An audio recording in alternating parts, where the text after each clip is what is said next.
બધી ભક્તોને મારા ભાવથી જય સ્વામિનારાયણ. હું તમને આજે ગુરુ પૂર્ણિમા વિશે કહીશ.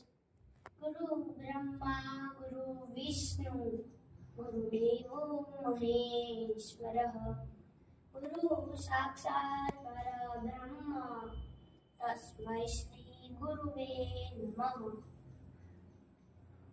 ગુરુ આપણા જીવનમાં સદગુણોનું સર્જન કરે છે, માટે બ્રહ્મા છે.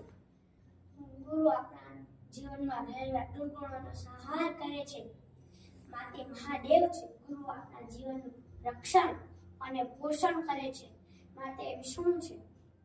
અષાઢ સુદ પૂર્ણિમા એટલે ગુરુ પૂર્ણિમા. ભગવાન કૃષ્ણના દ્વિપાયન અને વેદ વ્યાસની જન્મ જયંતિ. મનુષ્યના જીવનમાં કોઈ પણ ક્ષેત્રે કાર્ય સિદ્ધ કરવું હોય તો ગુરુની જરૂર પડે. ભલે નથી આધ્યાત્મિક ક્ષેત્ર, સામાજિક ક્ષેત્ર કે શૈક્ષણિક ક્ષેત્ર હોય, પણ ગુરુ વગર કોઈ કામ શીખી શકાતું નથી. સાદા અર્થમાં કહું તો ગુરુ એટલે શીખવનાર. જેમ પારસ મણી લોઢાને સ્વામી બનાવે છે, તેમ સાચા ગુરુ પોતાના શિષ્યને સાચું જ્ઞાન આપી વિશ્વાસ સુધી પહોંચાડે છે.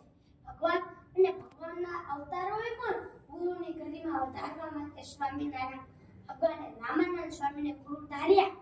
ભગવાન શ્રી રામે વિશ્વામિત્રને ગુરુ તરીકે સ્વીકાર્યા અને ભગવાન શ્રી કૃષ્ણએ સાંદીપનીને ગુરુ તરીકે સ્વીકાર્યા હતા.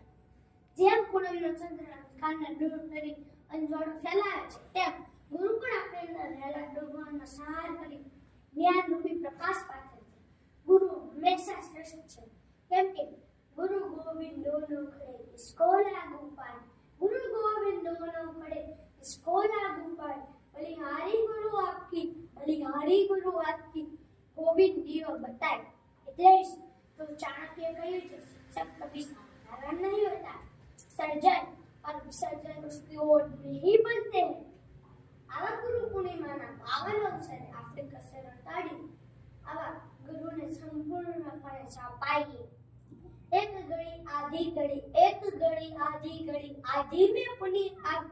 तुलसी संगत संत की, तुलसी संगत संत की, कते कोटि अपराध. अस्तु जय स्वामी.